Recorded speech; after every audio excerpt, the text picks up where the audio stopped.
Question 1. What is the purpose of placards on a vehicle transporting hazardous materials? A. To identify the vehicle's ownership. B. To warn others of hazardous materials being transported. C. To advertise the company's services. The correct answer is B. To warn others of hazardous materials being transported. Placards inform emergency responders and the public about the hazardous materials on board, ensuring proper precautions are taken in case of an accident. Question 2. Which of the following is classified as a hazardous material class? A. Corrosives. B. Liquids. C. Solids. The correct answer is A. Corrosives. Hazardous materials are grouped into specific classes, including corrosives, which can cause damage to skin, metals, or other materials upon contact. Question 3. What is the minimum distance a driver must stop when a railroad crossing sign is present and hazardous materials are being transported? A. 5 feet. B. 15 feet. C. 40 feet.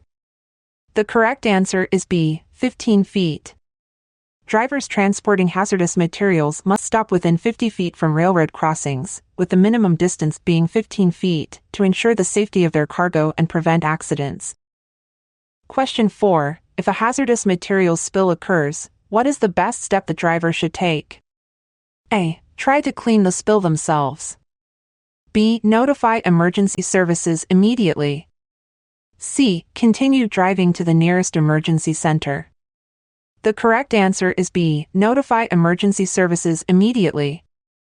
Drivers should never attempt to clean hazardous materials spills themselves. It is crucial to alert emergency responders, who are trained to handle such situations. Question 5. What document must accompany a hazardous materials shipment? A. Bill of sale. B. Shipping papers. C. Lottery ticket. The correct answer is B. Shipping papers. Shipping papers must accompany all hazardous materials shipments and contain essential information about the materials being transported and emergency procedures. Question 6. Who is responsible for checking if the hazardous material being transported is properly labeled and classified? A. The shipper. B. The driver. C. Both the shipper and driver. The correct answer is C. Both the shipper and driver. Both the shipper and driver share responsibility for ensuring that hazardous materials are properly labeled, classified, and prepared for transport. Question 7. What is the primary hazard associated with Class 1 hazardous materials? A. Flammability. B. Explosiveness. C. Radioactivity. The correct answer is B. Explosiveness. Class 1 hazardous materials consist of explosives, which pose a risk of detonation if not handled carefully. Question 8. When transporting hazardous materials, what should you check regarding the emergency response information? A. It must be written in code. B. It should be attached to the shipping papers. C. It can be kept separate from the cargo. The correct answer is B. It should be attached to the shipping papers. Emergency response information must always be readily accessible and attached to the shipping papers to provide crucial instructions in case of an incident. Question 9. How often should hazardous materials shipments be inspected during transportation? A. At the start and end of the trip. B. At rest stops. C. All of the above. The correct answer is C. All of the above. Inspections of hazardous materials shipments should occur at the start of the trip, the end of the trip, and at rest stops to ensure no leaks, damages, or other dangerous situations have arisen. Question 10. Which of these hazardous materials is most likely to require the use of a respirator in case of exposure? A. Class 8 corrosive materials. B. Class 6 toxic and poison inhalation substances. C. Class 2 gases. The correct answer is B. Class 6 toxic and poison inhalation substances. Toxic substances can be harmful when inhaled, and exposure may require the use of respirators to prevent serious health risks. And now for a quick bonus question. We really appreciate you watching this video. Many ask us, what is the best way they can help support the channel? A. Simply hit the like button. B. Subscribe to the channel. C. Purchase our exclusive exam prep on our website. The correct answer is A. Simply hit the like button. The best way to support the channel is by simply hitting the like button.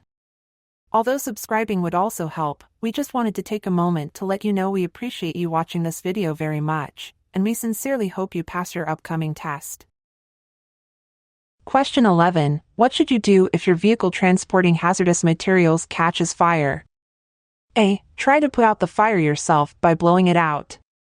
B. Move the vehicle away from populated areas and call for help. C. Abandon the vehicle and leave the cargo behind. The correct answer is B. Move the vehicle away from populated areas and call for help. If possible, safely move the vehicle away from populated areas to minimize risk, and immediately notify emergency services for assistance. Question 12. When is it mandatory to placard a vehicle transporting hazardous materials? A. Only when transporting radioactive materials. B. When transporting any amount of any hazardous materials. C. When the amount exceeds the threshold limit or specific regulations mandate it regardless of quantity. The correct answer is C. When the amount exceeds the threshold limit or specific regulations mandate it regardless of quantity. Placards are required when hazardous materials exceed specific quantities or specific regulations mandate it regardless of quantity. Question 13. What is the hazard class for flammable liquids? A. Class 3. B. Class 2. C. Class 5. The correct answer is A. Class 3. Flammable liquids, such as gasoline and diesel fuel, are classified as Class 3 hazardous materials due to their potential to ignite easily. Question 14. How often must a driver renew their hazardous materials endorsement, HME? A. Every 3 years. B. Every 5 years. C. Every 10 years. The correct answer is B. Every 5 years. Drivers are required to renew their hazardous materials endorsement every 5 years to ensure they remain compliant with regulations. Question 15. What should you do if the emergency response information is missing from a hazardous materials shipment? A. Continue with the shipment. B. Contact the shipper and refuse to transport the materials until the information is provided. C. Create your own emergency response plan. The correct answer is B. Contact the shipper and refuse to transport the materials until the information is provided. Emergency response information is essential for the safe transport of hazardous materials, and the driver should not proceed without it. Question 16. What color are the placards used to indicate flammable liquids? A. Red. B. Yellow. C. Blue. The correct answer is A. Red. Placards indicating flammable liquids are red to signal danger and the potential for fire or explosion.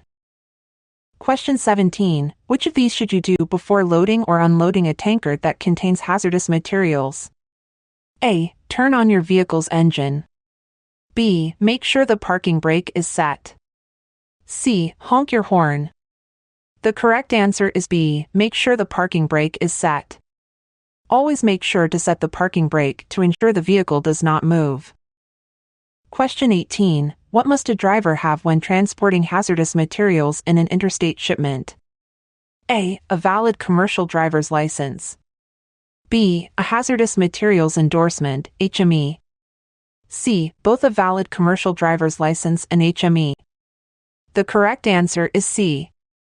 Both a valid commercial driver's license and HME. To legally transport hazardous materials across state lines, drivers must have a valid CDL and a hazardous materials endorsement, HME. Question 19. What is the primary danger of transporting Class 2 gases? A. Radiation exposure. B. Asphyxiation or explosion. C. Corrosion.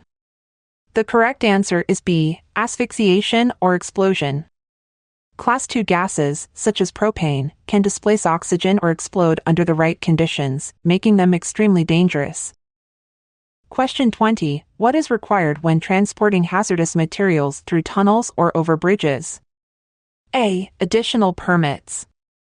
B. Advanced notice to local authorities. C. Adherence to posted hazardous materials route restrictions. The correct answer is C. Adherence to posted hazardous materials route restrictions. Tunnels and bridges may have restrictions for hazardous materials due to the increased risk of accidents or spills. Question 21. What must be included on the shipping papers for hazardous materials? A. Emergency contact number. B. The weight of the vehicle. C. The driver's license number. The correct answer is A. Emergency contact number. The shipping papers must include an emergency contact number that responders can call in case of an accident involving hazardous materials. Question 22. What is the safest way to transport hazardous materials? A. Drive as quickly as possible to the destination. B. Follow all safety regulations and avoid distractions. C. Stop every 20 miles to check the load. The correct answer is B. Follow all safety regulations and avoid distractions.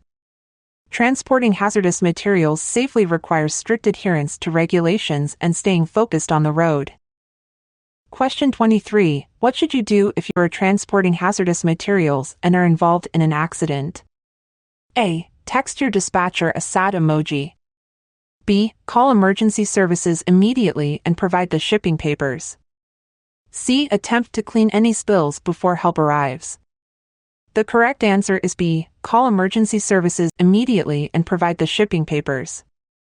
In the event of an accident, it's critical to notify emergency services and provide shipping papers so they can assess the hazardous materials involved. Question 24. How should hazardous materials be loaded into a trailer? A. Place the heaviest items on top. B. Secure them tightly and separate incompatible materials. C. Load all materials randomly without separation. The correct answer is B. Secure them tightly and separate incompatible materials. Incompatible hazardous materials must be separated to avoid dangerous chemical reactions during transportation. Question 25. What does the letter A signify on a hazardous material shipping label? A. It indicates that the material is non-hazardous. B. It designates a material that must be handled with extreme caution. C. It shows that the material is only hazardous in air transportation. The correct answer is C. It shows that the material is only hazardous in air transportation. The letter A on a hazardous material shipping label means the material is considered hazardous only when transported by air. Question 26. What type of fire extinguisher is required on vehicles carrying hazardous materials? A. Any extinguisher will work. B. A fire extinguisher with a UL rating of 10 BC or higher. C. Class D. The correct answer is B. A fire extinguisher with a UL rating of 10 BC or higher. Vehicles transporting hazardous materials must carry a fire extinguisher with at least a 10 BC rating, suitable for dealing with flammable liquids and electrical fires. Question 27. Which type of hazardous material is identified with the Class 6 label? A. Explosives. B. Infectious substances. C. Flammable solids. The correct answer is B. Infectious substances. Class 6 hazardous materials include toxic and infectious substances, which pose health risks if they come into contact with people or animals. Question 28. What action should a driver take if they smell gas while transporting hazardous materials?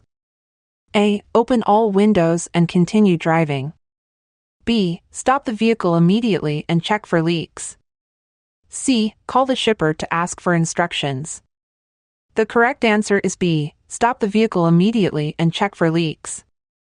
If you smell gas while transporting hazardous materials, you should stop safely and investigate for leaks to prevent accidents or fires.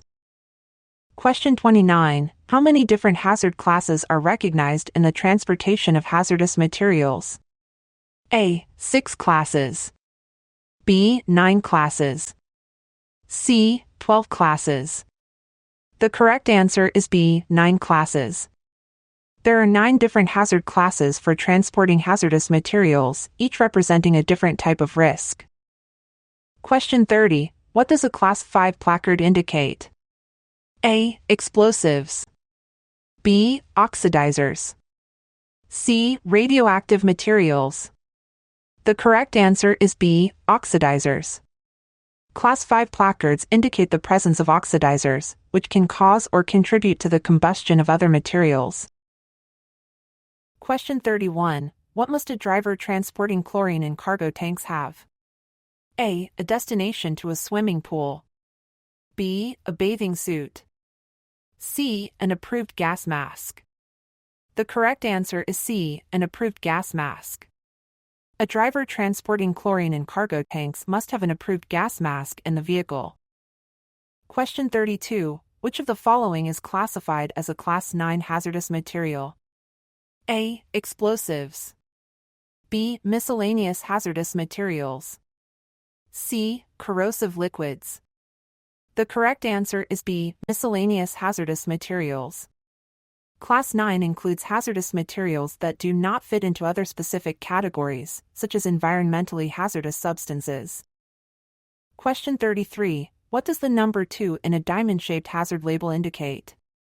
A. It refers to explosives. B. It refers to gases. C. It refers to flammable liquids. The correct answer is B. It refers to gases. The number 2 on a diamond-shaped label indicates the material being transported is a gas, such as propane or oxygen. Question 34. What is the minimum age required to obtain a CDL with a hazardous materials endorsement? A. 18 years. B. 25 years. C. 21 years. The correct answer is C. 21 years. To obtain a CDL with a hazardous materials endorsement, drivers must be at least 21 years old. Question 35. What is required before a driver can legally transport hazardous materials? A. Passing a chemical certification test.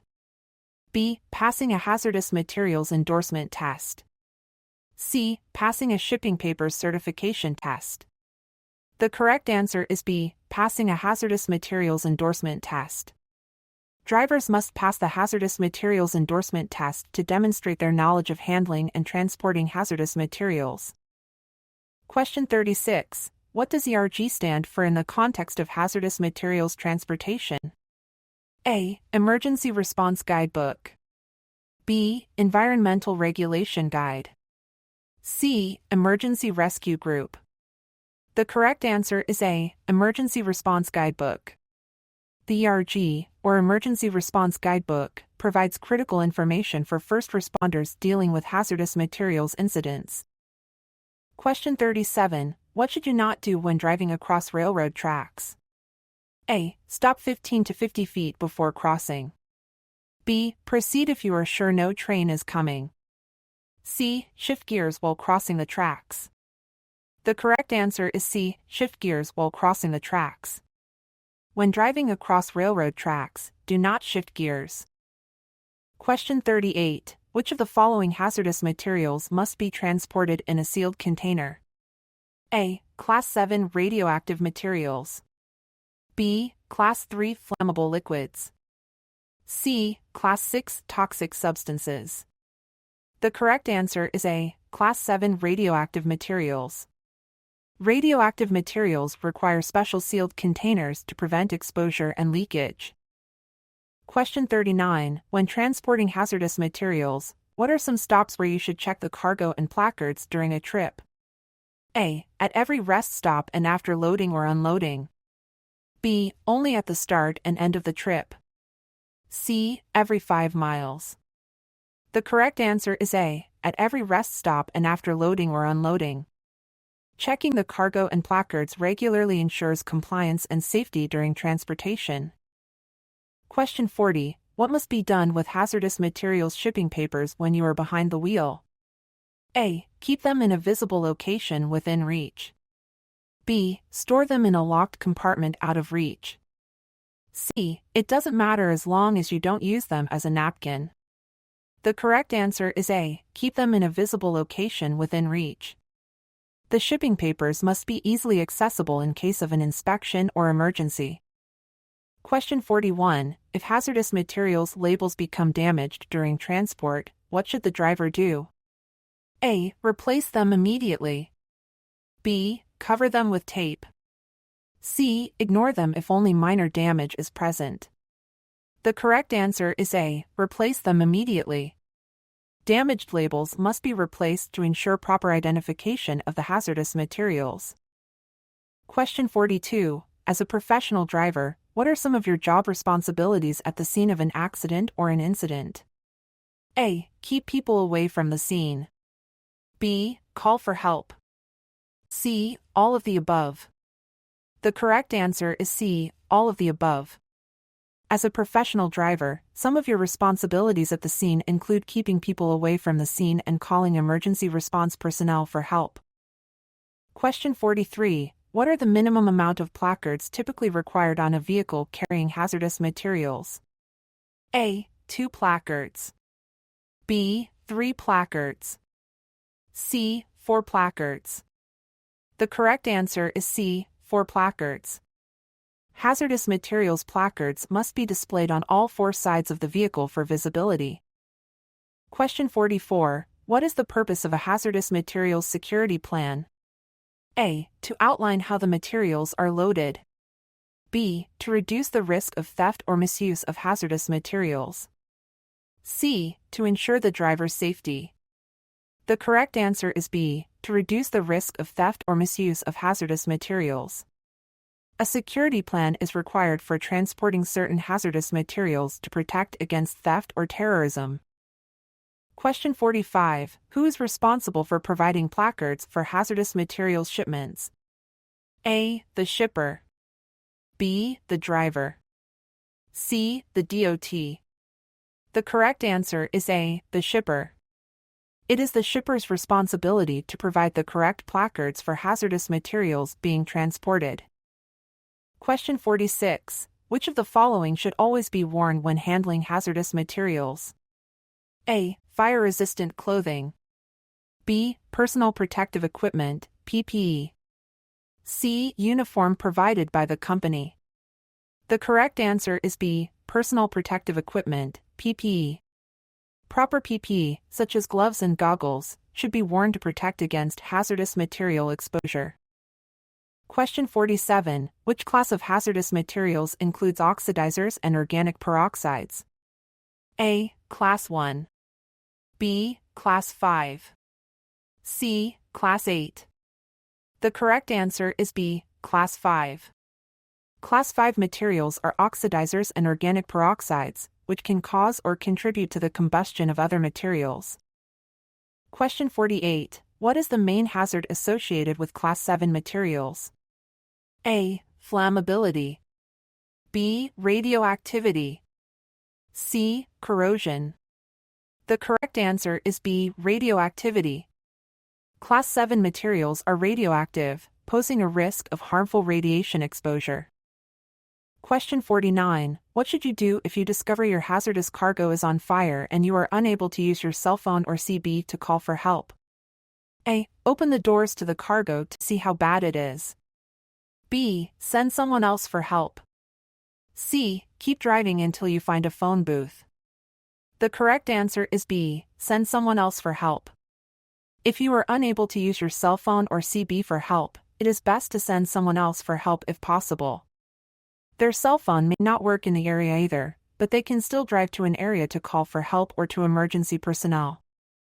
Question 50. Which of the following hazardous materials cannot be transported together? A. Explosives and flammable liquids. B. Gases and corrosives. C. All hazardous materials can be transported together. The correct answer is A. Explosives and flammable liquids. Incompatible hazardous materials, such as explosives and flammable liquids, must be separated to avoid dangerous interactions. And this concludes the video. Again, we really appreciate you watching our channel. Please like and subscribe for more videos, and we hope you pass your upcoming test.